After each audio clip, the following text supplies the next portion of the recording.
سلام عزیزای دلم، امیدوارم که حالتون عالی باشه. در خدمتتون هستم با ادامه بافت سرکلیدی ببرمون. قبل از شروع یه نکته رو بگم. خیلی در مورد نخی که دارم میبافم سوال پرسیده بودین. من چون میخوام سایز عروسکم بزرگتر بشه از اینی که توی دستور هست، اومدم دارم با نخ بهاران 4 لا میبافم. ببینید دوستان، اصل نخ بهاران اینجوری دولا هست. خب نخش رو که میگیریم همینجور دولا هست. من یه قسمتش رو جدا کردم و این 4 تا رو با هم دیگه میگیرم، گرفتم و دارم عروسکم رو میبافم و با 4 لا نخ بهاران دارم این عروسک رو میبافم و بافتم هم راضیم. خوب شده برای این بافت عروسک و ادامه کار رو هم دارم با همین میبافم. خب برای بافت بعدم من رج 7 تا رج 10 رو ساده بافی کردم با 36 تا پایه. برای رج 11 4 تا پایه تکی می بافم. 1 2 3 4. و حالا وقتی که 4 تا پایه رو بافتم یه دونه کاهش می بافم. از پایه اول یک نخ، از پایه دوم یک نخ، 3 تا رو با هم دیگه یکی میکنم تا آخر رج رو به همین شکل ادامه میدم. تعداد 4 تک یک کاهش، 4 تک یک کاهش، که تعداد پایه هم بشه 30 تا پایه کوتاه. خب برای رج 11 که 30 تا پایه بافتم، برای رج 12 میام همین 30 تا پایه رو ساده بافی میکنم. روی هر کدوم از پایه ها یک پایه کوتاه میبافم. خب دونه آخر رو وقتی که رج 12 رو بافتم، دونه آخر رو کور نمی کنم. نخ رنگ زردم رو وصل میکنم یا همون رنگ نارنجی و حالا شروع میکنم. نخی که رنگ سر رو بافته بودیم، شروع میکنم از حلقه پشتی رج 13 رو ساده بافی کردم با همین رنگ سبز زرد. ببینید روی هر کدوم از پایه های حلقه پشتی ساده بافی میکنم و این نخ های اضافه رو یه تکه همراه بافت میارم. ببینید با بافت میبافم که بافتم محکم بشه. خب وقتی که ساده بافی رو انجام دادم، برای رج 14 از 2 تا حلقه میبافم. 1 2 3 تا پایه تکی میبافم. از پایه اول یک نخ میگیرم، از پایه دوم یک نخ میگیرم، 3 تا نخ رو با هم دیگه یکی میکنم و پایه کاهش میدم. تا آخر رج رو به همین شکل ادامه میدم. 3 تک یه دونه کاهش که تعداد پایه هم بشه 24 تا پایه کوتاه. خب دوستان ببینید رج 14 رو که با 24 تا پایه بافتم، میام رج 15 و 16 یعنی 2 رج رو ساده بافی میکنم. روی هر کدوم از پایه ها یک پایه کوتاه میبافم. وقتی که ساده بافیم رو انجام دادم، بافتم رو کامل با الیاف پر میکنم. ببینید به این شکل. وقتی که الیاف گذاری رو انجام دادم، حالا برای رج 17 برای رج 17 2 تا پایه تک میبافم. 1 2 یه دونه پایه کاهش تا آخر رج رو به همین شکل ادامه میدم. 2 تا پایه تک یه دونه کاهش که تعداد پایه هم بشه 18 تا پایه کوتاه. خب وقتی که رج 17 رو بافتم، میام به پایه بعدی یه دونه بست میزنم، یه دونه زنجیره و نخ رو قطع میکنم و بافتم رو یک دست با الیاف پر میکنم. خب بچه ها ببینید نخ رنگ شلوار رو میام یک گره روی نخ میزنم و از این حلقه جلویی، ببینید اینجایی که تغییر رنگ داده بودیم به زرد، از حلقه جلویش این نخ رو رد میکنم. میتونید یک رج پایه کوتاه ببافید، میتونید یک رج بست ببافید. ببینید یک زنجیره میزنم، من میخوام بست ببافم. روی همه پایه ها شروع میکنم بست زدن. دقت کنید خیلی این بست ها رو محکم نبافید. ببینید به اندازه روی همه این حلقه های جلویی یه دونه پایه بست دور تا دور کار ببافید. خب دور تا دور رو که بست زدیم، یه دونه زنجیره میزنیم و نخ رو قطع میکنیم. این نخهای اضافه رو پشت باف میبریم با قلاب. خب بچه ها، من دستای عروسک رو بافتم، ولی یه توضیح کلی براتون میدم که خیلی راحته.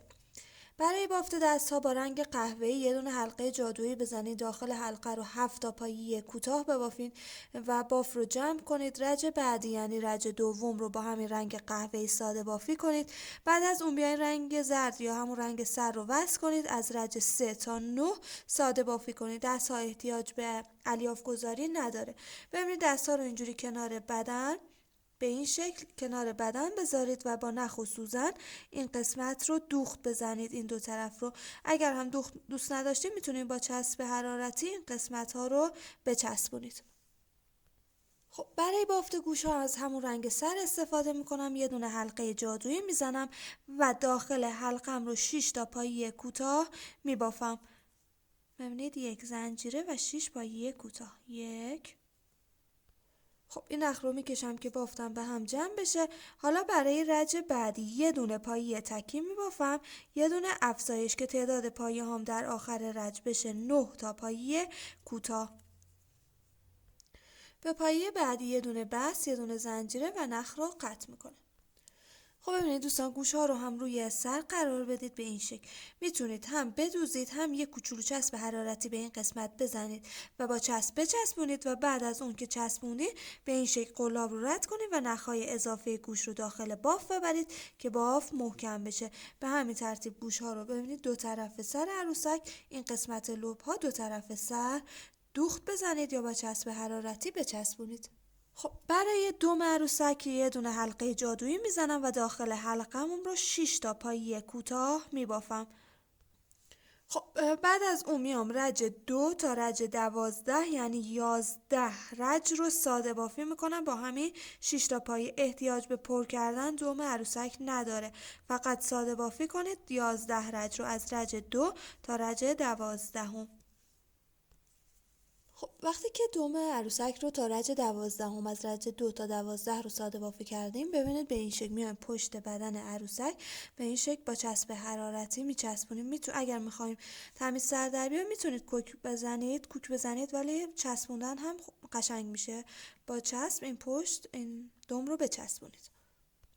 خب برای پوزه عروسک با رنگ سفید من یک گره روی نخم میزنم و 6 تا زنجیره میزنم. 1 2 3 4 5 6. از دومین زنجیره شروع به بافت میکنم. زنجیره اول رو نمیبافم، از دومین زنجیره پایه زنجیره دوم رو افزایش میدم، یعنی 2 تا پایه رو یک جا میبافم. 3 تا پایه تکی میبافم. ببینید روی هر کدوم از زنجیره ها یک پایه، 3 تا پایه تک، 2 3 و روی زنجیره آخر 4 تا پایه رو یک جا میبافم. 1 2 3 و 4.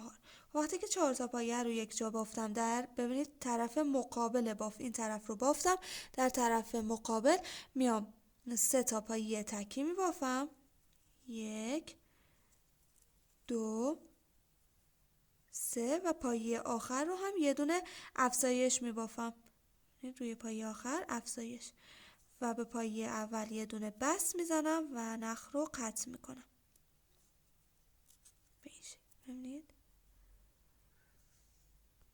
خب پوزه عروسک رو دقیقاً بین 2 تا لب به این شکل بچسبونید.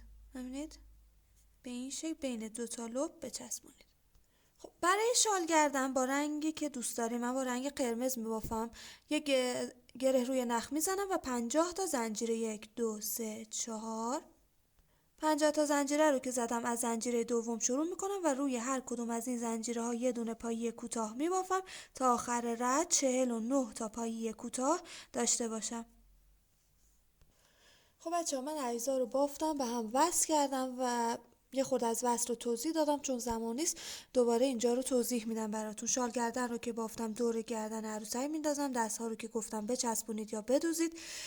چشم ها رو بین رج 11 و 12 با فاصله 1 2 3 4 5 پایه میدوزم. پوزه رو یک رج پایین تر، ببینید یک رج فاصله کوک بزنید این حالت ها رو برای عروسکتون و بافتتون به این شکل در میاد. امیدوارم که از آموزش راضی بوده باشید.